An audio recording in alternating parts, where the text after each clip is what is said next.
ଆଜିର ଆଲୋଚନାକୁ ସମସ୍ତଙ୍କୁ ସ୍ୱାଗତ। ଆମେ ସାଧାରଣତଃ ବିଜୟର କାହାଣୀ ଶୁଣିବାକୁ ଭଲ ପାଉ, କିନ୍ତୁ ଆଜି ଆମେ ଗୋଟେ ଅଲଗା କଥା ଜାଣିବା। ଏମିତି ଏକ ବିଜୟ ଯାହା ପରେ ଉତ୍ସବ ନଥିଲା, ଥିଲା କେବଳ ଗଭୀର ଅନୁତାପ। ଆମେ ଶ୍ରୀମଦ୍ ଭାଗବତର ସେଇ ଅଂଶକୁ ଦେଖିବା ଯେଉଁଠି ମହାଭାରତ ଯୁଦ୍ଧ ପରେ ଧର୍ମରାଜ ଯୁଧିଷ୍ଠିର ନିଜକୁ ଜଣେ ପାପୀ ବୋଲି ଭାବୁଛନ୍ତି। ତେବେ ଆଜିର ଆମର ଉଦ୍ଦେଶ୍ୟ ହେଉଛି ଏହି ଅସାଧାରଣ ପରିସ୍ଥିତିକୁ ବୁଝିବା। ବିଜୟ ପର ଏହି ଦ୍ୱନ୍ଦ୍ୱର ସମାଧାନ କେଉଁଠୁ ମିଳିଲା, ଆଉ ଜଣେ ମୃତ୍ୟୁମୁଖୀ ଶତ୍ରୁ କେମିତି ସବୁଠୁ ବଡ଼ ଗୁରୁ ହେଲେ। ଆପଣ କଥାଟାକୁ ବହୁତ ସୁନ୍ଦର ଭାବେ ଆରମ୍ଭ କଲେ। ଦେଖନ୍ତୁ, ଏଠି ପରିସ୍ଥିତିଟା ହିଁ ସବୁଠୁ ଗୁରୁତ୍ୱପୂର୍ଣ୍ଣ। ଯୁଦ୍ଧ ସରିଯାଇଛି, ପାଣ୍ଡବମାନେ ଜିତିଛନ୍ତି, କିନ୍ତୁ କାହାଣୀର ନାୟକ ସେ ଖୁସି ନାହାନ୍ତି। ସେ ନିଜ ବିଜୟକୁ ଏକ ପରାଜୟ ଭଳି ଦେଖୁଛନ୍ତି। ଏଇଠୁ ଆମର ଆଲୋଚନା ଆରମ୍ଭ ହେଉଛି। ଧର୍ମ, କର୍ତ୍ତବ୍ୟ ଆଉ ବ୍ୟକ୍ତିଗତ ଦୁଃଖ ଭିତରେ ଥିବା ସଂଘର୍ଷ। ଏହା କେବଳ ଗୋଟେ ପୌରାଣିକ କାହାଣୀ ନୁହେଁ, ଏହା ମଣିଷ ମନର ଏକ ଗଭୀର ବିଶ୍ଳେଷଣ। ଠିକ୍ ଅଛି, ଚାଲନ୍ତୁ ସିଧା ସେହି ମୁହୂର୍ତ୍ତକୁ ଯିବା। ଯୁଦ୍ଧ ପରେ ଯେତେବେଳେ ଯୁଧିଷ୍ଠିର ଶ୍ରୀକୃଷ୍ଣଙ୍କୁ ଦେଖୁଛନ୍ତି, ସେ ତ ସ୍ୱାଗତ କରିବା କଥା, କିନ୍ତୁ ସେ ପୂରାପୂରି ଭାଙ୍ଗି ପଡ଼ୁଛନ୍ତି। ସେ କ'ଣ କହୁଛନ୍ତି ସେତେବେଳେ? ସେ ଯାହା କହୁଛନ୍ତି ତାହା ଶୁଣିଲେ ଆଶ୍ଚର୍ଯ୍ୟ ଲାଗିବ। ସେ କହୁଛନ୍ତି ସେ ନିଜର ସ୍ନେହ ଆଉ ମୋହର ଜାଲରେ ଏମିତି ବାନ୍ଧି ହୋଇଯାଇଛନ୍ତି ଯେ ତାଙ୍କ ବିବେକ ଆଉ କାମ କରୁନି। ଭାଗବତର ଭାଷାରେ ମୁଁ ସ୍ନେହ ମୋହର ଜାଲରେ ପଡ଼ିଯାଇଛି। ଆଉ ସେ ନିଜକୁ କେବଳ ଦୁଃଖୀ କହୁନାହାନ୍ତି, ସେ କହୁଛନ୍ତି ମୁଁ ମୂର୍ଖ ଦୁଷ୍ଟ ଦୁରାଚାରୀ। ଗୋଟେ ମିନିଟ୍, ମୁଁ ମୂର୍ଖ ଦୁଷ୍ଟ ଦୁରାଚାରୀ? ହଁ, ଏ ହେଉଛନ୍ତି ଧର୍ମରାଜ ଯୁଧିଷ୍ଠିର, ଯାହାଙ୍କୁ ଧର୍ମର ପ୍ରତୀକ କୁହାଯାଏ, ଆଉ ସେ ନିଜକୁ ଦୁଷ୍ଟ ଓ ଦୁରାଚାରୀ କହୁଛନ୍ତି। ଏକଦମ ଠିକ୍। ଏହା ତାଙ୍କ ପରିଚୟ ଉପରେ ଏକ ଗଭୀର ସଙ୍କଟ। ତାଙ୍କୁ ଲାଗୁଛି ଯେ ଏ ରାଜ୍ୟ ପାଇଁ ସେ କେବଳ ଶତ୍ରୁଙ୍କୁ ମାରିନାହାନ୍ତି, ସେ ନିଜର ବନ୍ଧୁ, ଗୁରୁ, ଭାଇ, ଏପରିକି ନିରୀହ ବାଳକ ବ୍ରାହ୍ମଣମାନଙ୍କୁ ବି ହତ୍ୟା କରିଛନ୍ତି। ଅଂ କେଶବା ଏଷକ ଜନ୍ତ, ଏହି ଶବ୍ଦଗୁଡ଼ିକ ତାଙ୍କ ମନର କ୍ଷତକୁ ଦେଖାଉଛି। ତାଙ୍କ ମନରେ ଏତେ ଦୃଢ଼ ଧାରଣା ହୋଇଯାଇଛି ଯେ ସେ ଭାବୁଛନ୍ତି ନିଶ୍ଚୟ ପଡ଼ିବି ନରକେ।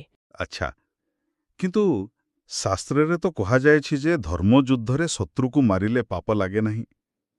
ଯୁଧିଷ୍ଠିର ତ ଏକଥା ନିଶ୍ଚୟ ଜାଣିଥିବେ, ତାହେଲେ ସେ କାହିଁକି ଗ୍ରହଣ କରିପାରୁନାହାନ୍ତି? ଏଇଠି କଥାଟା ଆହୁରି ଗଭୀର ହେଉଛି। ସେ ସେଇ ଶାସ୍ତ୍ରୀୟ ଯୁକ୍ତିକୁ ବି ଆଉ ମାନୁନାହାନ୍ତି। ସେ ଗୋଟେ ଅଦ୍ଭୁତ ଉପମା ଦେଉଛନ୍ତି, ଆମ ସ୍ରୋତରେ ଅଛି। ସେ କହୁଛନ୍ତି, ଯେଉଁ ଜଳରୁ ଧୋଇ ହୁଏ କାଦୁଅ, ଜଳର କ'ଣ ଧୋଇ ହୁଏ କାଦୁଅ? ଯେମିତି ଦେହରେ ଲାଗିଥିବା କାଦୁଅକୁ ଆଉ ଟିକେ କାଦୁଅ ଲଗେଇ ଧୋଇ ହୁଏ ନାହିଁ, ଠିକ୍ ସେମିତି ହତ୍ୟା ଦ୍ୱାରା ହୋଇଥିବା ପାପକୁ ଆଉ କୌଣସି ପୁଣ୍ୟକର୍ମ ଦ୍ୱାରା ଧୋଇ ହେବନି। ତାଙ୍କ ପାଇଁ ହିଂସାର ଉତ୍ତର ଆଉ କିଛି ହୋଇପାରିବ ନାହିଁ। ଏହା ଏକ ଦାର୍ଶନିକ ଦ୍ୱନ୍ଦ୍ୱ। ତାହେଲେ ଏମିତି ଏକ ଗଭୀର ଦୁଃଖ ସମୟରେ ଶ୍ରୀକୃଷ୍ଣ କ'ଣ କଲେ? ସେ ତ ଗୀତାରେ ଅର୍ଜୁନଙ୍କୁ ବହୁତ କିଛି ବୁଝାଇଥିଲେ। ଏଠାରେ ସେ କ'ଣ କଲେ? ଆଉ ଏଇଟା ହିଁ ସବୁଠୁ ଆଶ୍ଚର୍ଯ୍ୟଜନକ କଥା। ଶ୍ରୀକୃଷ୍ଣ ଗୋଟିଏ ବି ଶବ୍ଦ କହିଲେନି। କୌଣସି ଯୁକ୍ତି ନୁହେଁ, କୌଣସି ଜ୍ଞାନ ନୁହେଁ। ସେ ବୁଝିପାରୁଛନ୍ତି ଯେ ଯୁଧିଷ୍ଠିରଙ୍କ ମନର ଅବସ୍ଥା ଏମିତି ଯେ କୌଣସି ଶବ୍ଦ ତାଙ୍କୁ ସାନ୍ତ୍ୱନା ଦେଇପାରିବନି। ଦେଇପାରିବ ନାହିଁ।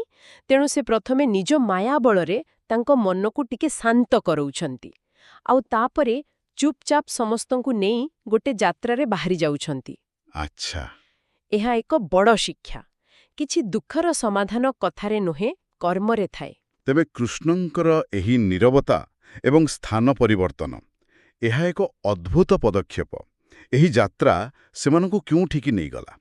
ଏମିତି କେଉଁ ସ୍ଥାନ ଥିଲା ଯେଉଁଠି ଉତ୍ତର ମିଳିପାରିବ? ସେମାନେ ଯେଉଁଠି ପହଞ୍ଚିଲେ ତାହା ଅକଳ୍ପନୀୟ। ସେମାନେ ପୁଣିଥରେ ସେହି କୁରୁକ୍ଷେତ୍ର ଯୁଦ୍ଧଭୂମିକୁ ଫେରିଗଲେ। ପୁଣି ସେହି ରକ୍ତାକ୍ତ ଭୂମିକୁ? ହଁ, ଯେଉଁଠି ଏହି ସବୁ ଦୁଃଖର ଆରମ୍ଭ ହୋଇଥିଲା। ଆଉ ସେଠାରେ ସରଶയ്ୟାରେ ପଡ଼ି ରହିଥିଲେ ଗଙ୍ଗାପୁତ୍ର ଭୀଷ୍ମ, ଯେ ଥିଲେ ତାଙ୍କର ସବୁଠୁ ବଡ଼ ପ୍ରତିଦ୍ୱନ୍ଦ୍ୱୀ। ଭାବିବାକୁ ବି ଆଶ୍ଚର୍ଯ୍ୟ ଲାଗୁଛି, ବିଜୟୀ ରାଜା ନିଜର ପରାଜିତ ମୃତ୍ୟୁମୁଖୀ ପିତାମହଙ୍କ ପାଖକୁ ଆସୁଛନ୍ତି ଉପଦେଶ ପାଇଁ। ଆଉ ସେଠାରେ ତ କେବଳ ପାଣ୍ଡବମାନେ ନଥିଲେ, ନୁହେଁ କି? ଆମ ସ୍ରୋତରେ ଅଛି ଯେ ସେଠି ଏକ ବିରାଟ ସମାବେଶ ହୋଇଥିଲା। ହଁ, କୌଣସି ସାଧାରଣ ସମାବେଶ ନୁହେଁ। ଆପଣ ଭାବିପାରିବେ ସେଇଟା ଥିଲା ସେହି ଯୁଗର ସବୁ ବଡ଼ ବଡ଼ ଜ୍ଞାନୀ ଋଷି ମୁନିଙ୍କର ଗୋଟେ ସମ୍ମିଳନୀ। ମହର୍ଷି ବ୍ୟାସ ଯିଏ ନିଜେ ଏହି ମହାକାବ୍ୟ ଲେଖିଛନ୍ତି ସେ ଥିଲେ, ଦେବର୍ଷି ନାରଦ ଥିଲେ, ଏପରିକି ପର୍ଶୁରାମ ମଧ୍ୟ ସେଠାରେ ଉପସ୍ଥିତ ଥିଲେ। ବାଃ, ଏତେ ବଡ଼ ବଡ଼ ଜ୍ଞାନୀଙ୍କର ଏକାଠି ହେବା ଗୋଟେ କଥା ସ୍ପଷ୍ଟ କରୁଥିଲା, ଭୀଷ୍ମ ଯାହା କହିବାକୁ ଯାଉଛନ୍ତି ତାହା ଅତ୍ୟନ୍ତ ମହତ୍ତ୍ୱପୂର୍ଣ୍ଣ। ତାହେଲେ ଯେତେବେଳେ ଭୀଷ୍ମ ପାଣ୍ଡବମାନଙ୍କୁ ଦେଖିଲେ ତାଙ୍କର ପ୍ରଥମ ପ୍ରତିକ୍ରିୟା କ'ଣ ଥିଲା? ତାଙ୍କ ପ୍ରତିକ୍ରିୟା ମଧ୍ୟ ଅତ୍ୟନ୍ତ ଭାବପୂର୍ଣ୍ଣ ଥିଲା। ସେ କାନ୍ଦି ପକାଇଲେ। କାନ୍ଦି ପକାଇଲା? ହଁ, କିନ୍ତୁ ନିଜ କଷ୍ଟ ପାଇଁ ନୁହେଁ, ପାଣ୍ଡବମାନଙ୍କର କଷ୍ଟ ଦେଖି। ସେ ପ୍ରଶ୍ନ କଲେ, ଯେଉଁମାନଙ୍କ ପକ୍ଷରେ ଧର୍ମ ଅଛି, ସ୍ୱୟଂ ଶ୍ରୀକୃଷ୍ଣ ଅଛନ୍ତି, ସେମାନଙ୍କ ଭାଗ୍ୟରେ ଏତେ ଦୁଃଖ କାହିଁକି? ଏହା ଏକ ଗଭୀର ପ୍ରଶ୍ନ, ଯାହା ଆମେ ସମସ୍ତେ କେବେ ନା କେବେ ନିଜକୁ ପଚାରିଥାଉ। ଆଉ ସେ ନିଜେ ହିଁ ଏହାର ଉତ୍ତର ଦେଉଛନ୍ତି ନୁହେଁ କି? ହଁ କାଳ ବା ସମୟ ବିଷୟରେ କିଛି କହୁଛନ୍ତି? ହଁ, ସେ କହୁଛନ୍ତି, ଏହାର କୌଣସି ସରଳ ଉତ୍ତର ନାହିଁ। କ୍ୟୁ କାକୁ ଅଗ ଜେଏମ୍ଜି ଏହି ସମଗ୍ର ଜଗତ କାଳର ବଶରେ ଅଛି। ଯେମିତି ପବନରେ ବାଦଲ ଏଠୁ ସେଠିକି ଉଡ଼ିଯାଏ ଆଉ ତା ଉପରେ କାହାର ନିୟନ୍ତ୍ରଣ ନଥାଏ, ସେମିତି କାଳର ପ୍ରବାହରେ ସବୁକିଛି ଘଟୁଛି। ଏହାର ଅର୍ଥ ହେଉଛି, ଯାହା ଘଟିଯାଇଛି ତାକୁ ନେଇ ଅନୁତାପ କରିବା ବଦଳରେ ବର୍ତ୍ତମାନର କର୍ତ୍ତବ୍ୟ ଉପରେ ଧ୍ୟାନ ଦେବା ଉଚିତ। ତାମାନେ ତାଙ୍କର ପରାମର୍ଶ ଥିଲା, ଅତୀତକୁ ଛାଡ଼ି ବର୍ତ୍ତମାନର ଦାୟିତ୍ୱ ଉପରେ ଧ୍ୟାନ ଦିଅ। ଏକଦମ। ସେ ଯୁଧିଷ୍ଠିରଙ୍କୁ ସିଧାସଳଖ କହୁଛନ୍ତି, ଏସବୁ ଶୋକ ତ୍ୟାଗ କରି ଅତୁ ଅଖୁ ଅରୁଗୁଅ ଉକ, ଅର୍ଥାତ୍ ଯେଉଁ ପ୍ରଜାମାନେ ଏବେ ଅନାଥ ହୋଇଯାଇଛନ୍ତି, ତୁମେ ସେମାନଙ୍କର ପାଳନ କର। ଏହା ହିଁ ଥିଲା ସମାଧାନ। ହଁ, ବ୍ୟକ୍ତିଗତ ଦୁଃଖରୁ ବାହାରି ସାମୂହିକ କର୍ତ୍ତବ୍ୟରେ ମନ ଦେବା। ଏହାପରେ ଯୁଧିଷ୍ଠିରଙ୍କ ଅନୁରୋଧରେ ସେ ରାଜଧର୍ମ, ମୋକ୍ଷଧର୍ମ, ସ୍ତ୍ରୀଧର୍ମ ମାନେ ଅନେକ ବିଷୟରେ ଜ୍ଞାନ ଦେଉଛନ୍ତି। ଆଉ ତାପରେ ସେ ନିଜର ଅନ୍ତିମ ଯାତ୍ରା ପାଇଁ ପ୍ରସ୍ତୁତ ହେଉଛନ୍ତି। ସେ ତ ଇଚ୍ଛାମୃତ୍ୟୁର ବରଦାନ ପାଇଥିଲେ, ଉତ୍ତରାୟଣର ଶୁଭ ସମୟକୁ ଅପେକ୍ଷା କରିଥିଲେ। ତେବେ ତାଙ୍କର ଶେଷ ମୁହୂର୍ତ୍ତ କେମିତି ଥିଲା? ସେ କ'ଣ କରୁଥିଲେ? ଯେତେବେଳେ ସେହି ଶୁଭ ସମୟ ଆସିଲା, ଭୀଷ୍ମ ସମ୍ପୂର୍ଣ୍ଣ ନୀରବ ହୋଇଗଲେ। ସେ ବାହ୍ୟ ଜଗତ ସହିତ ସବୁ ସମ୍ପର୍କ ଛିନ୍ନ କରିଦେଲେ। ନିଜର ମନ, ବଚନ ଏବଂ ଦୃଷ୍ଟି ସବୁକିଛିକୁ ସେଠାରେ ଥିବା ଶ୍ରୀକୃଷ୍ଣଙ୍କ ଉପରେ କେନ୍ଦ୍ରିତ କରିଦେଲେ। ଠିକ୍ ଅଛି, ଏଇଠି କଥାଟା ମୋ ପାଇଁ ବହୁତ ଆଶ୍ଚର୍ଯ୍ୟଜନକ ଲାଗୁଛି। ଭୀଷ୍ମ ନିଜ ମୃତ୍ୟୁଶଯ୍ୟାରେ ଅଛନ୍ତି, ଆଉ ନିଜର ଶେଷ ପ୍ରାର୍ଥନା ପାଇଁ ସେ ଭଗବାନଙ୍କର କେଉଁ ରୂପକୁ ମନେ ପକାଉଛନ୍ତି? ସେ ସେହି ରୂପକୁ ମନେ ପକାଉଛନ୍ତି ଯେତେବେଳେ ଶ୍ରୀକୃଷ୍ଣ ତାଙ୍କର ଶତ୍ରୁ ଥିଲେ। ଏହା ତ ଅବିଶ୍ୱାସନୀୟ। ଆପଣ ଏକଦମ ସଠିକ୍ ପ୍ରଶ୍ନ ପଚାରିଛନ୍ତି। ଏହା ହିଁ ଭକ୍ତିର ସବୁଠାରୁ ଗଭୀର ରୂପ। ସେ ଶାନ୍ତ, ସୁନ୍ଦର, ମୁରଳୀଧାରୀ କୃଷ୍ଣଙ୍କୁ ସ୍ମରଣ କରୁନାହାନ୍ତି। ସେ ସ୍ମରଣ କରୁଛନ୍ତି ସେହି ଯୋଦ୍ଧା କୃଷ୍ଣଙ୍କୁ, ଯାହାଙ୍କର ଶରୀର ଘୋଡ଼ାଙ୍କ ଖୁରାର ଧୂଳିରେ ମଳିନ, ଦେହରୁ ଝାଳ ବହୁଛି, ଆଉ ଯାହାଙ୍କ କବଚକୁ ଭୀଷ୍ମ ନିଜେ ନିଜ ତୀକ୍ଷ୍ଣ ବାଣରେ କ୍ଷତବିକ୍ଷତ କରିଛନ୍ତି। ସ୍ରୋତରେ ଅଛି, ଯୋଉ ମେ ଜମେ ଜିଅ ଚୌକେ ସୁତିଚେ କରି। ମୋର ତୀକ୍ଷ୍ଣ ବାଣ ଯାହାଙ୍କ କବଚରେ ଚକ୍ଚକ୍ କରୁଛି। ହଁ, ସେ କହୁଛନ୍ତି, ମୋର ମନ ସେହି ରୂପରେ ହିଁ ଲାଗି ରହୁ। ହଁ, ଠିକ୍ ସେହି ମୁହୂର୍ତ୍ତ, ଯେତେବେଳେ କୃଷ୍ଣ ଏକ କ୍ରୋଧିତ ସିଂହ ଭଳି ତାଙ୍କ ଆଡ଼କୁ ଆସୁଥିଲେ।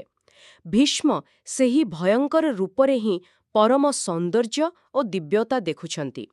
ତାଙ୍କ ପାଇଁ ଭଗବାନ କେବଳ ଶାନ୍ତିର ନୁହେଁ, ସଂଘର୍ଷର ମଧ୍ୟ ପ୍ରତୀକ। ସେ ପ୍ରାର୍ଥନା କରୁଛନ୍ତି ଯେ ତାଙ୍କ ମନ ସେହି ଅର ଆୟୋଧ୍ୟଦ ଅର୍ଥାତ୍ ଅର୍ଜୁନଙ୍କ ରଥର ସାରଥୀଙ୍କଠାରେ ହିଁ ସ୍ଥିର ରହୁ। ଏହା ତ ଭକ୍ତିର ପରିଭାଷାକୁ ପୂରାପୂରି ବଦଳାଇ ଦେଉଛି। ମାନେ କୌଣସି ମୂର୍ତ୍ତି ବା ଶାନ୍ତ ସ୍ୱରୂପରେ ଈଶ୍ୱରଙ୍କୁ ଖୋଜିବା ନୁହେଁ, ବରଂ ନିଜ ଜୀବନର ସବୁଠୁ ବଡ଼ ସଂଘର୍ଷ, ସବୁଠୁ ବଡ଼ ପ୍ରତିଦ୍ୱନ୍ଦ୍ୱୀ ଭିତରେ ହିଁ ଦିବ୍ୟତାକୁ ଅନୁଭବ କରିବା। ନିଶ୍ଚିତ ଭାବରେ ଏହା ହେଉଛି ଚରମ ଜ୍ଞାନ, ଯେଉଁଠି ଶତ୍ରୁମିତ୍ର ଭଲମନ୍ଦ ସବୁ ଏକାକାର ହୋଇଯାଉଛି। ଆଉ ଏହି ଭାବନା ସହିତ ସେ ନିଜ ଆତ୍ମାକୁ ସେଠାରେ ଥିବା ପରମାତ୍ମା ଶ୍ରୀକୃଷ୍ଣଙ୍କ ଦେହରେ ବିଲୀନ କରିଦେଉଛନ୍ତି। ଭାଗବତ କହୁଛି, ଗୋବିନ୍ଦ ମୁଖାବେଶ ଆହ। ସେ ଗୋବିନ୍ଦଙ୍କ ଦେହରେ ପ୍ରବେଶ କଲେ। ଏକ ମହାନ ଯୋଦ୍ଧାର ଏକ ମହାନ ମୃତ୍ୟୁ। ଭୀଷ୍ମଙ୍କ ଦେହତ୍ୟାଗ ପରେ ପରିସ୍ଥିତି କ'ଣ ହେଲା? ଯୁଧିଷ୍ଠିରଙ୍କ ମନର ଦ୍ୱନ୍ଦ୍ୱ ଦୂର ହେଲା କି? ହଁ, ଭୀଷ୍ମଙ୍କ ଦେହତ୍ୟାଗ ପରେ ଦେବତାମାନେ ଆକାଶରୁ ପୁଷ୍ପବୃଷ୍ଟି କଲେ, ଦୁନ୍ଦୁଭି ବାଜିଲା, ଯୁଧିଷ୍ଠିର କିଛି ସମୟ ପାଇଁ ସ୍ତବ୍ଧ ହୋଇଗଲେ, କିନ୍ତୁ ତାଙ୍କ ମନରୁ ସେହି ଗ୍ଲାନିର ଭାର ଓହ୍ଲାଇ ଯାଇଥିଲା। ସେ ବୁଝି ଯାଇଥିଲେ ଯେ ତାଙ୍କର ବ୍ୟକ୍ତିଗତ ଦୁଃଖଠାରୁ ରାଜକର୍ତ୍ତବ୍ୟ ବହୁତ ବଡ଼। ସେ ଭୀଷ୍ମଙ୍କ ଅନ୍ତିମ ସଂସ୍କାର କଲେ ଏବଂ ଶେଷରେ ରାଜସିଂହାସନ ଗ୍ରହଣ କଲେ। ତାହେଲେ ଯୁଧିଷ୍ଠିରଙ୍କର ଅସହ୍ୟ ମାନସିକ ଯନ୍ତ୍ରଣାରୁ କର୍ତ୍ତବ୍ୟ ପାଳନ ପର୍ଯ୍ୟନ୍ତ ଏହି ଯାତ୍ରା ଜଣେ ମୃତ୍ୟୁମୁଖୀ ପ୍ରତିଦ୍ୱନ୍ଦ୍ୱୀଙ୍କ ଜ୍ଞାନ ମାଧ୍ୟମରେ ହିଁ ସମ୍ପୂର୍ଣ୍ଣ ହେଲା। ଏହା ଏକ ଶକ୍ତିଶାଳୀ ବାର୍ତ୍ତା। ବେଳେବେଳେ ଆମ ଜୀବନର ସମସ୍ୟାର ସମାଧାନ ଏମିତି ଜାଗାରୁ ମିଳେ ଯେଉଁଠି ଆମେ କଳ୍ପନା ବି କରିନଥାଉ। ଏକଦମ। ଏହି କାହାଣୀ ଆମକୁ ଦେଖାଏ ଯେ ଜଣେ ବିଜେତାର ଅପରାଧବୋଧର ସମାଧାନ ଉତ୍ସବ ପାଳନରେ ନୁହେଁ, ବରଂ ପରାଜିତ ଶତ୍ରୁର ଜ୍ଞାନକୁ ଶୁଣିବାରେ ମିଳିପାରେ। ଭୀଷ୍ମଙ୍କ ଜ୍ଞାନ ଯୁଧିଷ୍ଠିରଙ୍କୁ ତାଙ୍କ କର୍ତ୍ତବ୍ୟ ଆଡ଼କୁ ଠେଲିଦେଇ ତାଙ୍କ ମନକୁ ସୁସ୍ଥ କରିଦେଲା। ଆମ ଶ୍ରୋତାମାନଙ୍କ ପାଇଁ ଏକ ଶେଷ ଚିନ୍ତା ଛାଡ଼ିଯାଉଛି। ଭୀଷ୍ମ ସରଶଯ୍ୟାରେ ଥିଲେ, ଯାହା ଶାରୀରିକ ଯନ୍ତ୍ରଣାର ଚରମ ସୀମା ଥିଲା। ତାଙ୍କ ଶରୀରରେ ଅଗଣିତ ତୀର ଲାଗିଥିଲା। ତଥାପି ତାଙ୍କର ଅନ୍ତିମ ମୁହୂର୍ତ୍ତ କଷ୍ଟରେ ନୁହେଁ, ବରଂ ପରମ ଶାନ୍ତି, ଭକ୍ତି ଆଉ ଏକାଗ୍ରତାରେ ବିତିଥିଲା। ଏହା ଏକ ଗୁରୁତ୍ୱପୂର୍ଣ୍ଣ ପ୍ରଶ୍ନ ସୃଷ୍ଟି କରେ। ଆମ ଶରୀରର ଯନ୍ତ୍ରଣା ଉପରେ ଆମ ମନର ଶକ୍ତିର ପ୍ରକୃତ ସୀମା କେତେ? ଶାରୀରିକ କଷ୍ଟ ଏବଂ ମାନସିକ ଶାନ୍ତି ମଧ୍ୟରେ ଥିବା ସେହି ସୂକ୍ଷ୍ମ ରେଖାଟି ପ୍ରକୃତରେ କେଉଁଠି ଅଛି?